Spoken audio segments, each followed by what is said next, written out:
7 cara mengatasi pundi-pundi yang kempis. Kejayaan Babilonia masih bertahan. Selama berabad-abad, kota itu dianggap sebagai kota paling makmur dengan kekayaan luar biasa. Akan tetapi, tidak selalu demikian. Kemakmuran Babilonia adalah hasil dari pengetahuan orang-orangnya. Mereka harus mempelajari dulu cara menjadi kaya. Ketika raja yang baik, Sargon, kembali ke Babilonia setelah mengalahkan musuh-musuhnya, bangsa Elam, dia dihadapkan dengan situasi yang gawat. Kanselir kerajaan menjelaskan kepada raja begini. Setelah bertahun-tahun kemakmuran besar yang dibawakan kepada rakyat kita, karena Yang Mulia membangun kanal-kanal irigasi besar dan kuil-kuil megah untuk dewa, sekarang ketika pekerjaan ini sudah selesai, rakyat tampak tidak bisa menyokong diri mereka sendiri. Para buruh menganggur, para pedagang hanya memiliki sedikit pembeli, para petani tidak mampu menjual produksi mereka, rakyat tidak memiliki emas yang cukup untuk membeli makanan. Tetapi kemana larinya semua emas yang kita habiskan untuk pembangunan besar ini? Tanya sang raja. Aku khawatir semua emas itu telah berada, balas sang kanselir, di tangan segelintir orang kaya di kota kita. Emas itu lolos dari jari-jari sebagian besar rakyat kita dengan cepat, bagaikan susu kambing yang merembes melalui saringan. Sekarang karena aliran emas telah berhenti mengalir, sebagian besar rakyat kita tidak bisa menghasilkan apa-apa. Sang raja berpikir sejenak. Kemudian dia bertanya, mengapa hanya segelintir orang yang mampu memperoleh semua emas itu? Karena mereka tahu caranya, jawab sang kanselir. Tidaklah boleh menyalahkan seseorang atas keberhasilannya karena dia tahu caranya. Tidaklah boleh juga seorang yang adil mengambil hak orang lain yang dia peroleh dengan jujur untuk diberikan kepada orang yang kurang mampu. Tetapi mengapa? Tanya sang raja. Semua orang tidak belajar cara mengumpulkan emas dan dengan demikian mereka sendiri dapat menjadi kaya dan makmur. Sangat mungkin, Yang Mulia. Tetapi siapa yang bisa mengajari mereka? Jelas bukan pendeta, karena pendeta tidak tahu apa-apa tentang menghasilkan uang. Siapa yang paling tahu tentang cara menjadi kaya di seluruh kota ini, kanselir? Tanya raja. Pertanyaan tersebut sudah mengandung jawabannya sendiri. Siapa yang telah mengumpulkan kekayaan terbanyak di Babilonia? Pertanyaan bagus, kanselirku yang cerdas. Dia adalah Arkad. Dia adalah orang terkaya di Babilonia.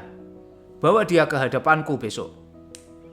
Esok harinya, sebagaimana yang diperintahkan raja, Arkad muncul di hadapannya, tegak dan bersemangat, kendati usianya 70 tahun. Arkad, ujar sang raja, benarkah kau adalah orang terkaya di Babilonia? Begitu yang dikatakan orang Yang Mulia dan tidak ada yang membantahnya. Bagaimana kau bisa menjadi begitu kaya? Dengan memanfaatkan kesempatan-kesempatan yang tersedia untuk semua penduduk kota kita yang indah ini. Dengan apa kau memulainya? Hanya keinginan untuk menjadi kaya. Selain itu, tidak ada. Arkad, lanjut sang raja. Kota kita sedang sengsara karena hanya sedikit yang tahu cara memperoleh kekayaan dan memonopolinya. Sementara banyak penduduk kita yang tidak memiliki pengetahuan tentang cara menyimpan emas yang mereka terima. Cita-citaku adalah Babilonia menjadi kota terkaya di dunia. Oleh sebab itu, kota ini harus memiliki banyak orang kaya. Jadi, kita harus mengajari semua orang tentang cara memperoleh kekayaan. Katakan padaku, Arkad, adakah rahasia untuk memperoleh kekayaan? Bisakah hal itu diajarkan? Ini mudah, Yang Mulia.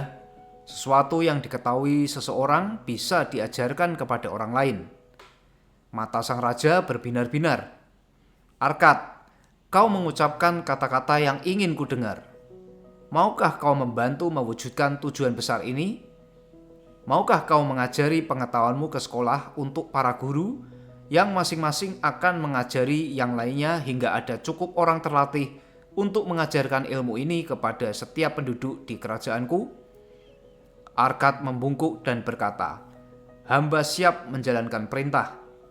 Pengetahuan apapun yang kumiliki akan dengan senang hati kuberikan demi kemajuan sesamaku dan kemuliaan rajaku. Izinkan kanselirmu mengatur sebuah kelas berisi 100 orang untukku, dan aku akan mengajari mereka 7 cara yang telah menggemukkan pundi-pundiku, sehingga tidak ada pemilik pundi-pundi kempis di Babilonia." 2 minggu kemudian, mematuhi perintah raja, 100 orang terpilih berkumpul di aula besar di kuil belajar, duduk di gelanggang warna-warni yang berbentuk setengah lingkaran. Arkad duduk di samping meja kecil tempat lentera suci mengasap dan menghasilkan aroma yang asing dan menyenangkan. "Lihatlah orang terkaya di Babilonia," bisik seorang murid, menyenggol orang yang duduk di sebelahnya saat Arkad berdiri.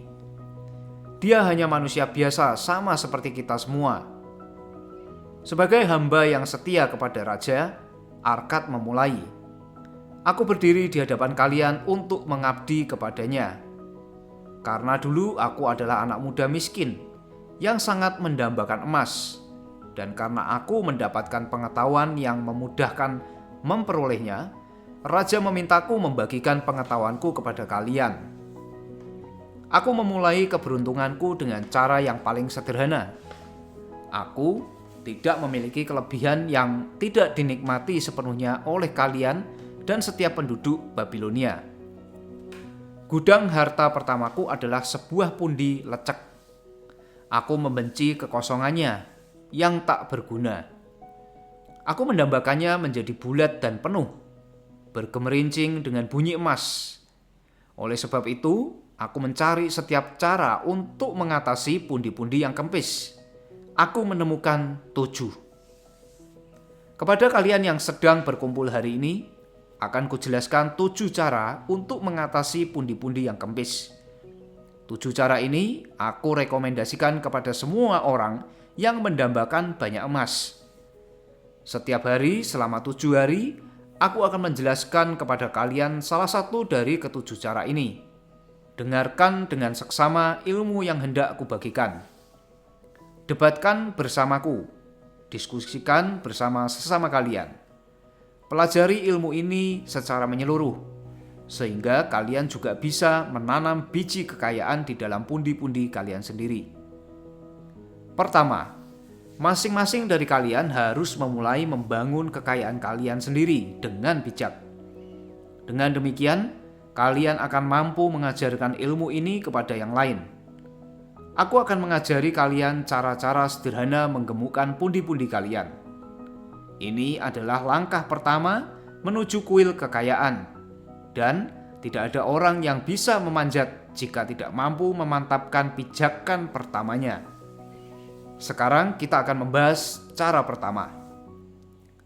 Cara pertama, mulai gemukkan pundi-pundimu. Arkad menunjuk seseorang yang tampak termangu-mangu di barisan kedua. "Kawan, kau bekerja pada keterampilan apa?" "Aku," jawab orang itu, "adalah sekretaris dan mengukir catatan di atas tablet tanah liat.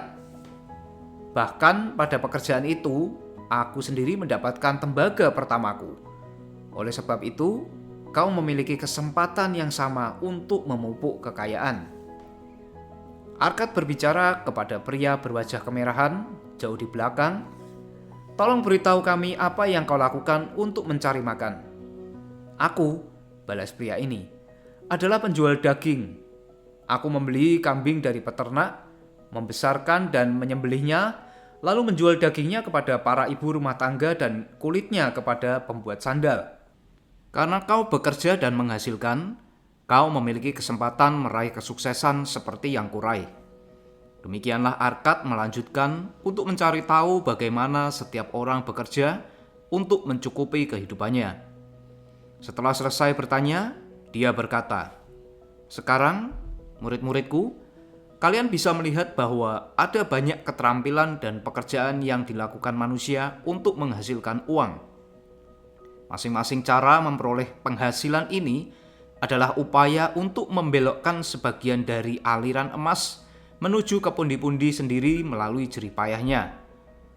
Oleh sebab itu, ke dalam pundi-pundi kalian mengalirlah aliran koin emas. Sedangkan besar atau kecil alirannya tergantung pada kemampuan masing-masing. Bukankah demikian?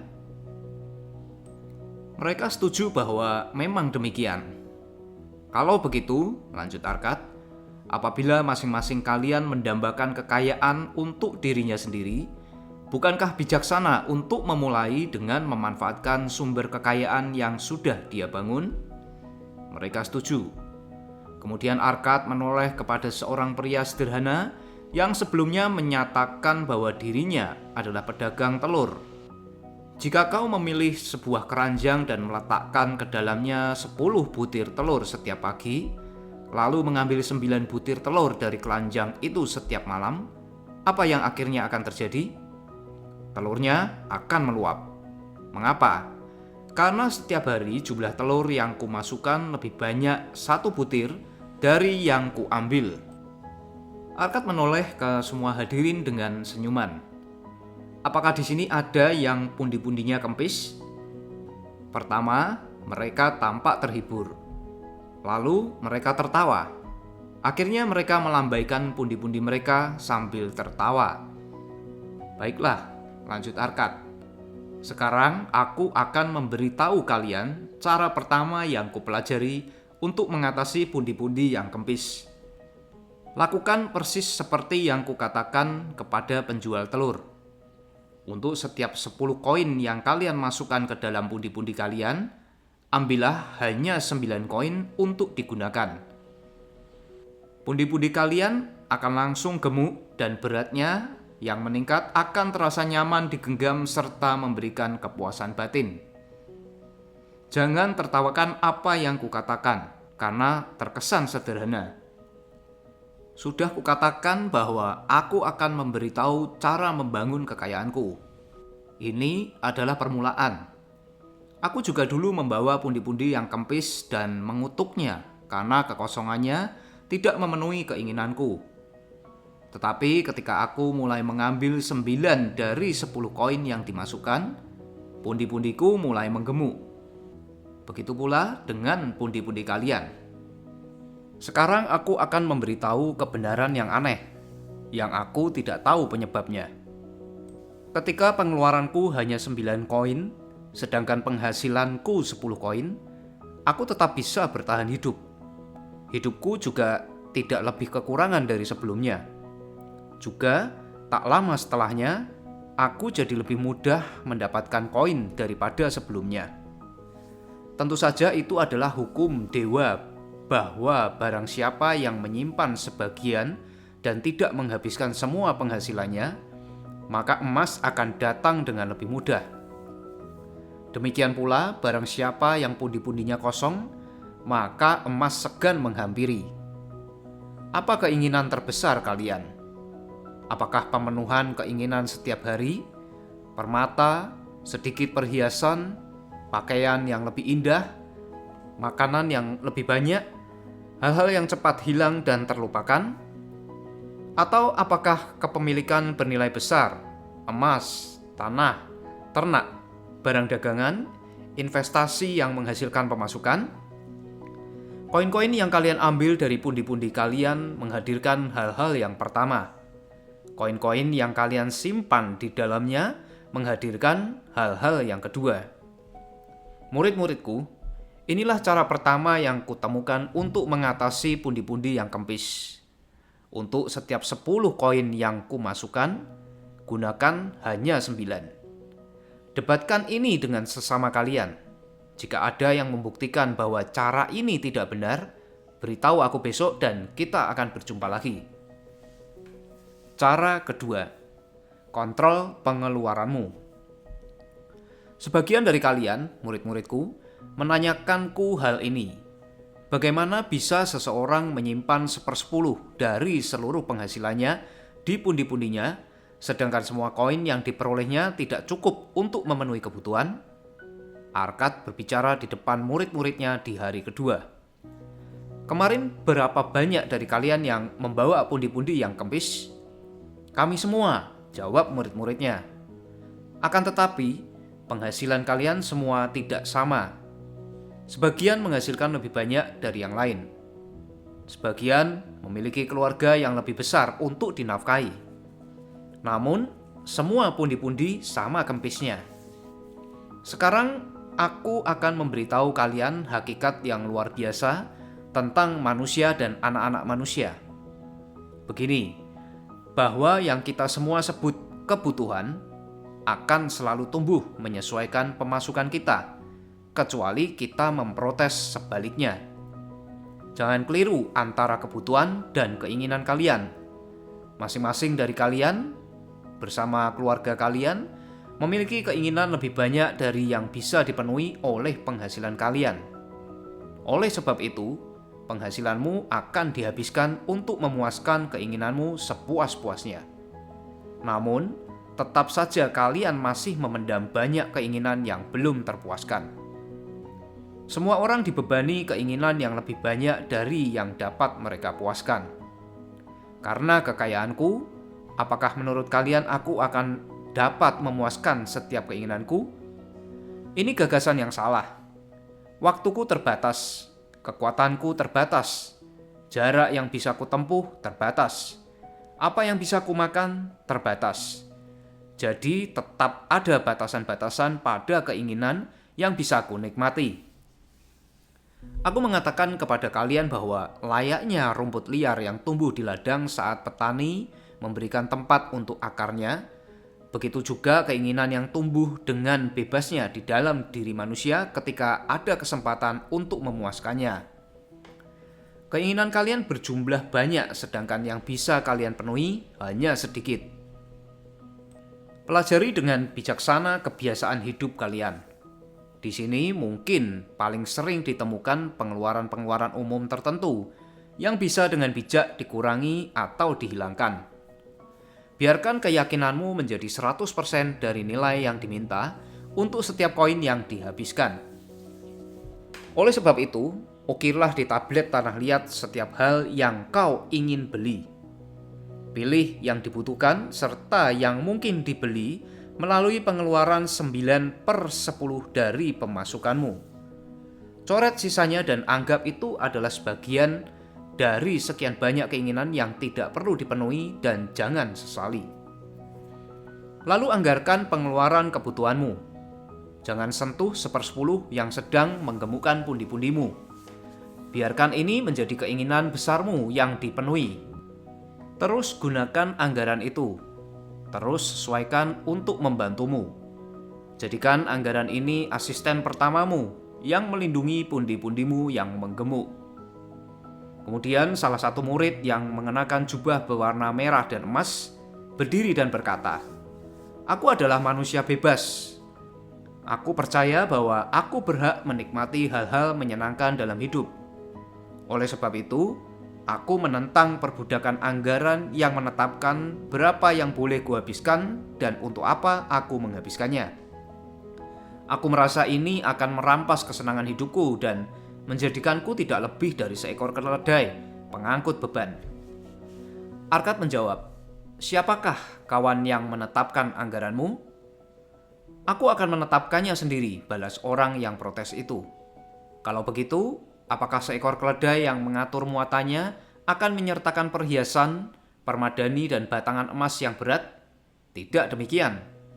Dia akan menyertakan jerami, gandum, dan sekantong air untuk perjalanan melewati padang pasir." Tujuan dari sebuah anggaran adalah untuk membantu menggemukkan pundi-pundimu. Ini juga membantumu mendapatkan kebutuhanmu dan sebisa mungkin segala keinginanmu yang lainnya.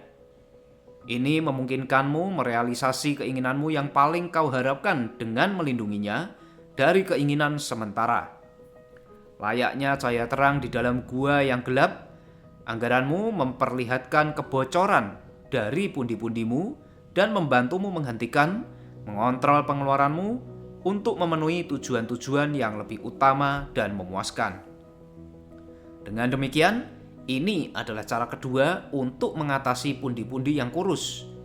anggarkan pengeluaranmu sehingga kau bisa memiliki koin untuk membayar kebutuhan-kebutuhanmu, membayar kesenangan-kesenanganmu, dan memenuhi keinginan-keinginanmu yang bermanfaat tanpa menghabiskan lebih dari 9/10 penghasilanmu.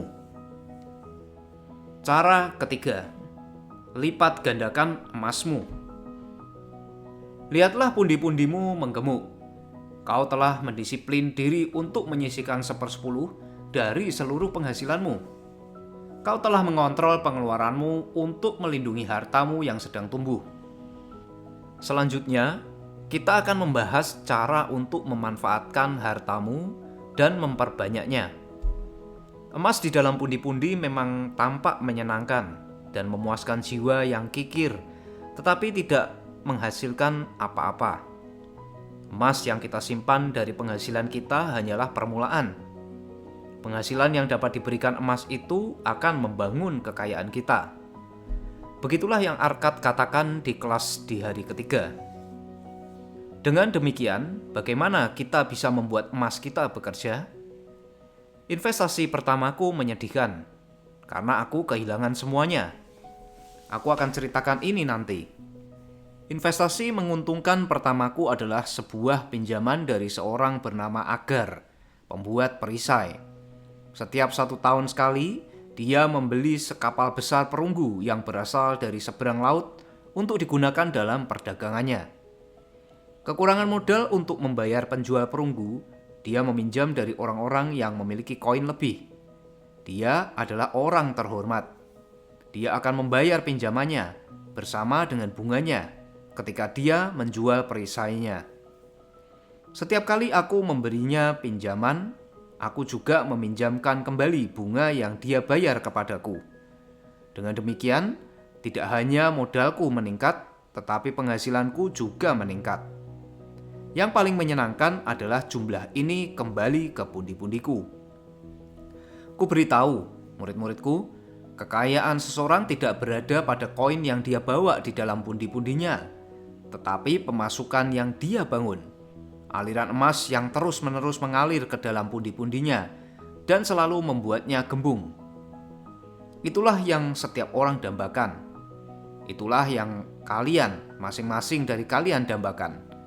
Pemasukan yang terus-menerus datang ketika kau sedang bekerja atau berlibur. Aku telah memperoleh pemasukan yang besar. Begitu besar sehingga aku disebut orang yang sangat kaya. Pinjamanku untuk Agar adalah pelajaran pertamaku dalam investasi yang menguntungkan. Berbekal pengalaman ini, aku memperluas pinjaman dan investasiku begitu modalku meningkat. Dari sumber-sumber yang awalnya sedikit dan kemudian menjadi banyak, itulah mengalir sungai kekayaan ke dalam pundi-pundiku yang tersedia untuk digunakan secara bijak sesuai keputusanku. Lihatlah, dari penghasilanku yang sederhana, aku telah melahirkan timbunan budak emas, masing-masing bekerja dan menghasilkan lebih banyak emas. Ketika emas-emas ini bekerja untukku, anak-anaknya dan anak-anak dari anak-anaknya juga bekerja, sehingga penghasilan yang diperoleh dari usaha gabungan mereka amatlah besar. Emas berlipat ganda dengan cepat ketika membuat penghasilan yang masuk akal, sebagaimana yang kalian pahami dari cerita berikut. Seorang petani ketika putra pertamanya lahir, membawa 10 keping perak kepada seorang pemberi pinjaman dan memintanya menyimpan sebagai tabungan untuk putranya sampai sang putra berusia 20 tahun. Si pemberi pinjaman menyanggupi ini dan menyetujui bunganya sebesar 1/4 dari nilainya setiap 4 tahun. Petani itu meminta karena uang ini telah dia sisihkan sebagai milik putranya, agar bunganya ditambahkan ke modal. Ketika anaknya telah mencapai usia 20 tahun, si petani datang lagi ke pemberi pinjaman untuk menanyakan peraknya. Pemberi pinjaman menjelaskan bahwa karena jumlah ini telah meningkat oleh bunga majemuk, 10 keping perak yang dulu kini telah tumbuh menjadi 30,5 keping. Si petani sangat senang dan karena anaknya tidak membutuhkan koin itu, dia menitipkannya kepada pemberi pinjaman. Ketika anaknya berusia 50 tahun, dan sang ayah sudah pergi ke alam lain, pemberi pinjaman membayar kepada anaknya warisan 167 keping perak. Dengan demikian, dalam 50 tahun, investasi ini melipat gandakan dirinya sendiri hampir 17 kali lipat. Jadi, inilah cara ketiga untuk mengatasi pundi-pundi yang kempis. Buatlah setiap koin bekerja, sehingga ia bisa berkembang biak seperti sekawanan domba di padang rumput dan membantu memberimu pemasukan. Aliran kekayaan yang akan terus-menerus mengalir ke dalam pundi-pundimu. Cara keempat, jagalah harta bendamu. Kemalangan menyukai sasaran yang berkilauan. Emas di dalam pundi-pundi seseorang harus dijaga dengan ketat, atau akan hilang. Oleh sebab itu, kita harus terlebih dahulu mengamankan jumlah yang sedikit dan belajar untuk melindunginya sebelum dewa mempercayai kita dengan yang lebih banyak. Demikianlah kata Arkad di depan murid-muridnya pada hari keempat. Setiap pemilik emas tergoda oleh kesempatan di mana dia bisa menghasilkan jumlah yang banyak dengan investasi dalam proyek yang paling masuk akal. Seringkali teman dan kerabat tidak sabar melakukan investasi itu dan mendesak pemilik emas untuk bergabung. Prinsip dasar tentang investasi yang pertama adalah keamanan modalmu. Apakah bijak jika tergoda oleh penghasilan yang lebih besar, sedangkan modalmu bisa hilang? Kurasa tidak. Resikonya adalah kerugian. Sebelum melepas modalmu, pelajari dengan hati-hati setiap jaminan agar modalmu bisa diperolehnya kembali dengan aman. Jangan terperdaya oleh keinginan muluk-muluk untuk mendapatkan kekayaan dengan cepat. Sebelum kau meminjamkan modal kepada seseorang, selidiki dahulu akan kemampuannya untuk mengembalikan modal dan reputasinya dalam menepati janjinya. Jangan sampai berbuat ceroboh dengan memberinya secara cuma-cuma harta yang telah kau peroleh dengan susah payah. Sebelum engkau mempercayakan sebagai investasi di bidang apapun, bekali dirimu dengan pengetahuan tentang bahaya yang mungkin menimpa. Investasi pertamaku adalah tragedi yang menimpaku saat itu. Tabungan yang dijaga selama 1 tahun kupercayakan kepada seorang pembuat bata bernama Asmur yang hendak melakukan perjalanan ke laut yang jauh. Di Tirus, dia sepakat untuk membelikanku perhiasan langka dari orang Venesia. Perhiasan ini akan kami jual saat dia kembali dan kami bagi untungnya. Orang Venesia itu ternyata penipu dan menjual kepadanya potongan-potongan kaca. Hartaku hilang. Sekarang, pelajaranku akan langsung menunjukkan kepadaku kebodohanku mempercayai seorang pembuat bata untuk membeli perhiasan. Oleh sebab itu, aku menasihati kalian berdasarkan pelajaran yang kuperoleh dari pengalamanku. Jangan terlalu percaya pada pengetahuanmu sendiri, agar tidak terjerumus dalam jebakan investasi. Jauh lebih baik untuk berkonsultasi kepada mereka yang berpengalaman dalam mengelola uang agar mendapat keuntungan. Nasihat seperti ini diberikan secara cuma-cuma dan pasti memiliki nilai yang setara dengan emas yang hendak kau kucurkan untuk diinvestasikan. Malah, demikianlah nilai yang sebenarnya jika ini menyelamatkanmu dari kerugian. Dengan demikian, inilah cara keempat untuk mengatasi pundi-pundi yang kempis. Dan sangat penting karena ini mencegah pundi-pundimu dari kekosongan setelah terisi dengan baik. Jagalah hartamu dari kerugian dengan menginvestasikan hanya di bidang yang mampu menjamin keamanan modalmu, yang bisa diambil ketika diinginkan, dan yang kalian tidak akan gagal untuk mendapatkan untung yang wajar. Berkonsultasilah dengan orang-orang bijaksana. Laksanakan nasihat mereka yang berpengalaman dalam mengelola emas yang menguntungkan. Biarkan kebijaksanaan mereka melindungi hartamu dari investasi yang tidak aman. Cara kelima, jadikan kediamanmu sebagai investasi yang menguntungkan.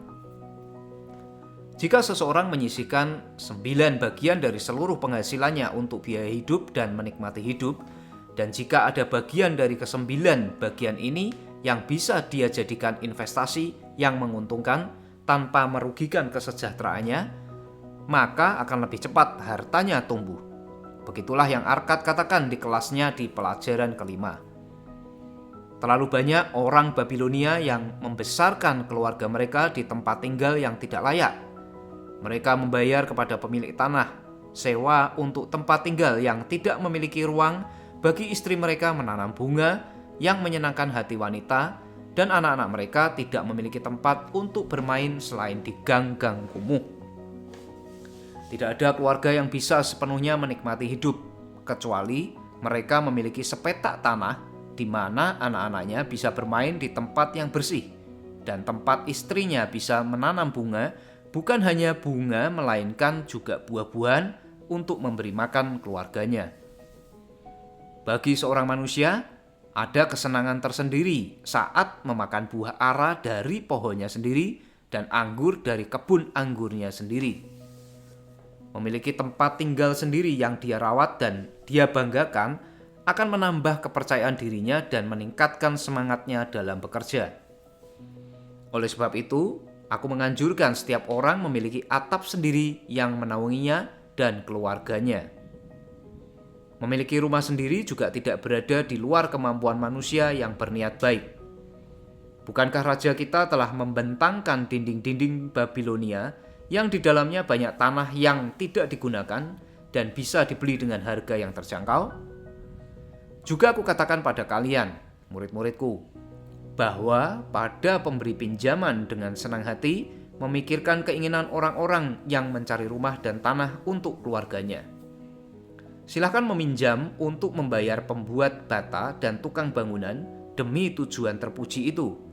Asalkan kalian bisa menunjukkan porsi yang masuk akal dari jumlah yang diperlukan, yang telah kalian sediakan sendiri untuk tujuan itu.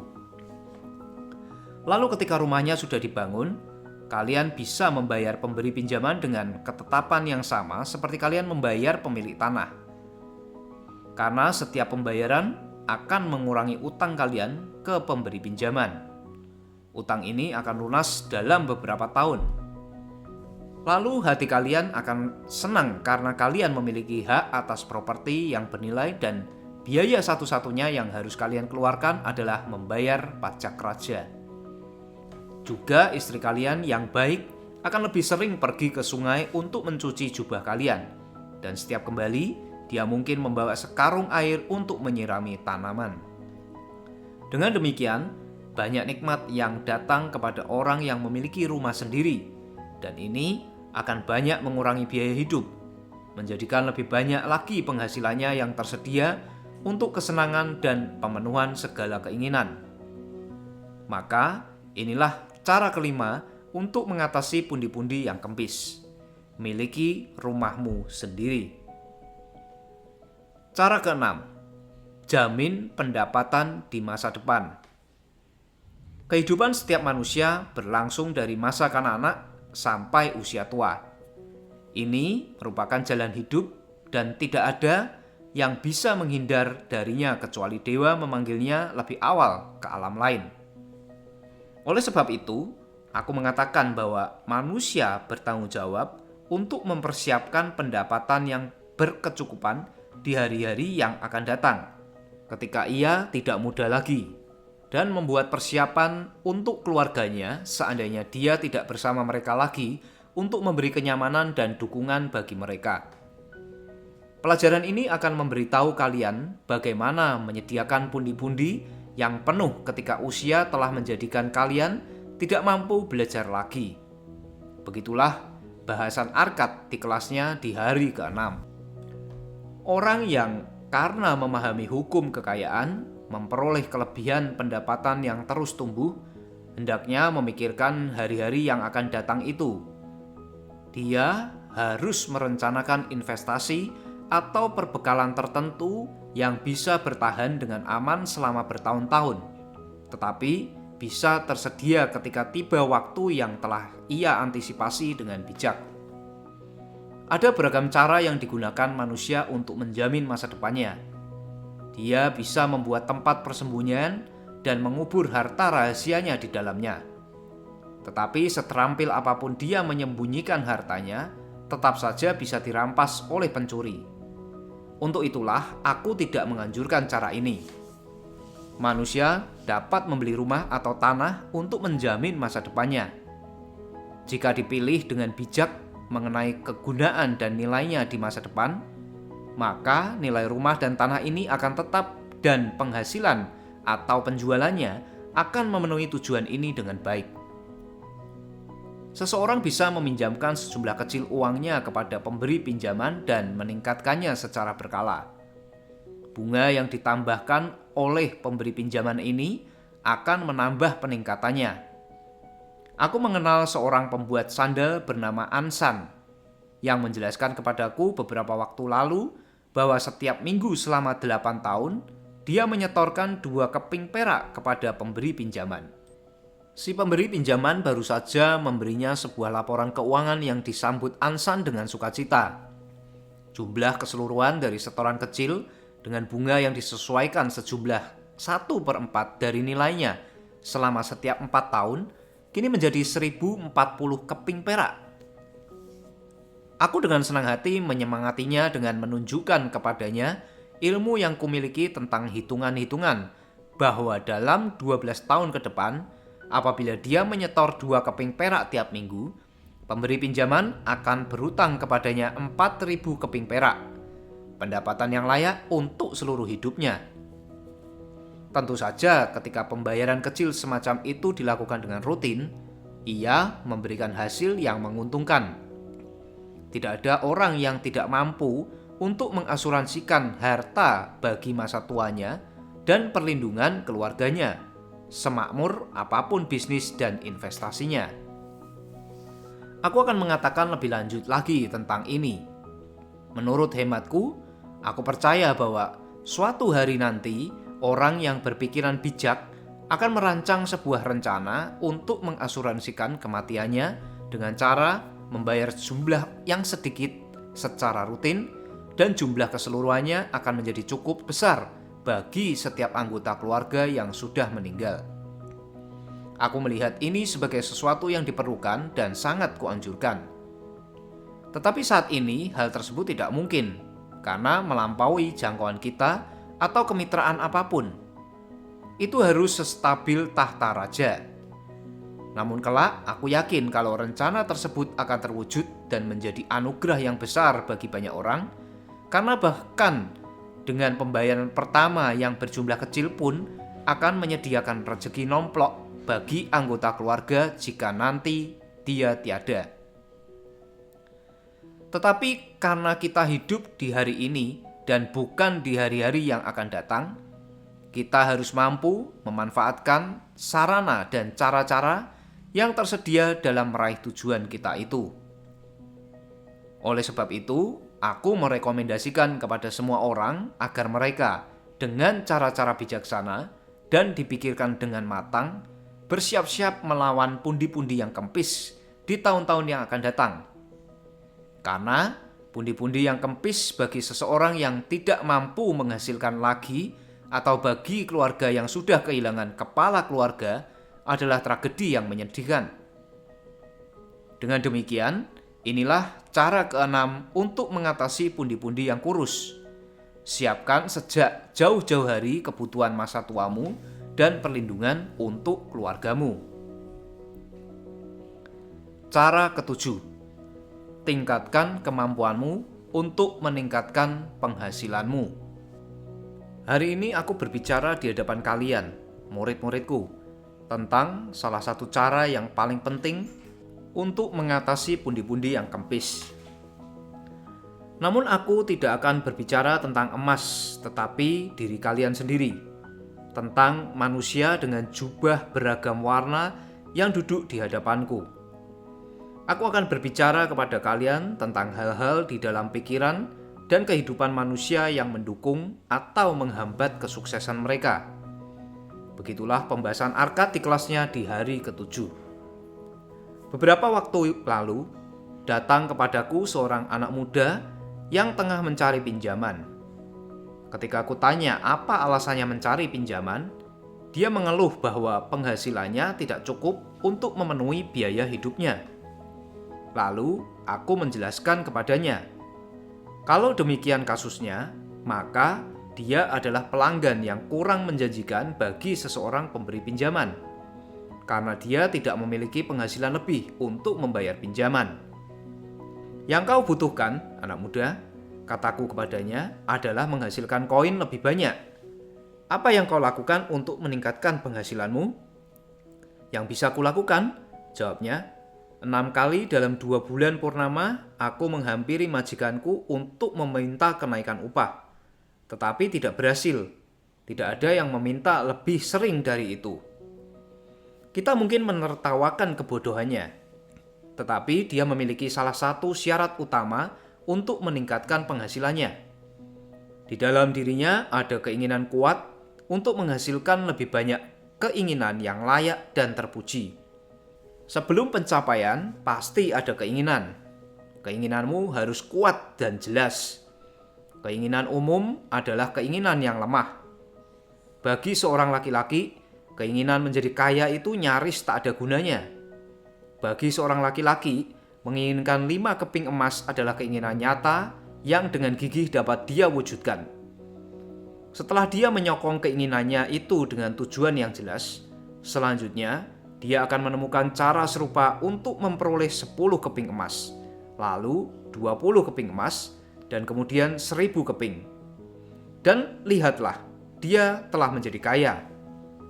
Dengan belajar untuk mewujudkan satu keinginan kecil, dia telah melatih dirinya untuk mencapai keinginan yang lebih besar. Memang beginilah proses mengumpulkan kekayaan. Pertama, jumlah yang kecil. Lalu, lebih besar ketika seorang telah belajar dan menjadi lebih pandai. Keinginan itu harus sederhana dan jelas. Keinginan akan mengalahkan tujuannya sendiri jika terlalu banyak, terlalu membingungkan, atau di luar kemampuan manusia untuk meraihnya.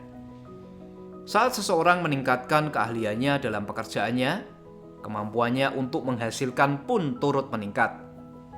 Di hari-hari ketika aku masih menjadi seorang pencatat sederhana yang mengukir tanah liat untuk memperoleh sedikit tembaga setiap hari, aku mengamati bahwa para pekerja lainnya mengukir lebih banyak dan dibayar lebih banyak. Oleh sebab itu, aku bertekad untuk tidak dilampaui oleh siapapun. Tidak lama aku mengetahui alasan kesuksesan mereka yang lebih besar. Ketertarikan yang lebih besar kepada pekerjaanku, konsentrasi lebih pada tugasku, ketekunan lebih dalam usahaku, dan lihatlah, hanya sedikit orang yang bisa mengukir lebih banyak tablet dalam 1 hari daripada aku. Tak berselang lama, keterampilanku yang meningkat dihargai, dan aku juga tidak perlu menghadap kepada majikanku 6 kali untuk meminta penghargaan. Semakin banyak ilmu yang kita tahu, semakin banyak pula penghasilan yang bisa kita dapatkan. Orang yang mau belajar meningkatkan keahliannya akan diberi ganjaran yang berlimpah. Jika dia adalah seorang perajin, dia akan berusaha mempelajari cara-cara dan alat-alat yang digunakan oleh para empu di bidang yang sama. Jika dia bekerja di bidang hukum atau kesehatan, dia bisa berdiskusi dan bertukar ilmu dengan yang lain yang bekerja di bidangnya. Jika dia adalah pedagang, dia bisa terus-menerus mencari barang-barang yang lebih baik yang bisa dibeli dengan harga lebih rendah. Persoalan manusia selalu berubah-ubah dan selalu meningkat. Karena itulah orang-orang tekun akan mencari keterampilan yang lebih mumpuni sehingga mereka bisa melayani dengan lebih baik para pelanggan tempat mereka bergantung. Oleh sebab itu, aku mendesak semua orang untuk berada di barisan terdepan dalam kemajuan dan jangan berdiam diri agar tidak tertinggal di belakang. Banyak hal yang membuat kehidupan seseorang kaya dengan pengalaman yang bermanfaat. Hal-hal itu seperti berikut. Seseorang harus melakukannya jika dia menghargai dirinya sendiri. Dia harus sedapat mungkin segera membayar utangnya dan tidak membeli sesuatu yang dia tidak mampu bayar. Dia harus mengurus keluarganya sehingga mereka akan berpikir dan berbicara yang baik-baik tentangnya. Dia harus membuat surat wasiat agar ketika dewa memanggilnya, Pembagian hartanya dapat dilakukan secara adil dan terhormat. Dia harus memiliki belas kasih terhadap mereka yang menderita dan tertimpa musibah, serta membantu mereka dengan batasan yang wajar. Dia harus bertindak bijak kepada orang-orang yang menyayanginya. Dengan demikian, cara ketujuh sekaligus terakhir untuk mengatasi pundi-pundi yang kempis adalah meningkatkan kemampuan kalian sendiri. Belajar agar menjadi lebih bijaksana, menjadi lebih terampil, dan menghargai diri kalian sendiri. Dengan begitu, kalian akan memperoleh kepercayaan diri untuk meraih keinginan-keinginan kalian yang telah dipertimbangkan dengan cermat. Itulah 7 cara untuk mengatasi pundi-pundi yang kempis. Dari pengalaman hidup yang panjang dan gemilang, ketujuh cara itu aku anjurkan untuk semua orang yang mendambakan kekayaan. Ada lebih banyak emas di Babilonia, murid-muridku, daripada yang kalian impikan. Kekayaan melimpah yang cukup untuk semua orang. Pergilah dan praktekkan pengetahuan ini agar kalian bisa hidup sejahtera dan bertambah kaya, sebagaimana hak kalian. Pergilah dan ajarkan pengetahuan ini agar setiap orang terhormat juga bisa dengan bebas mendapatkan kekayaan berlimpah di kota kita tercinta ini.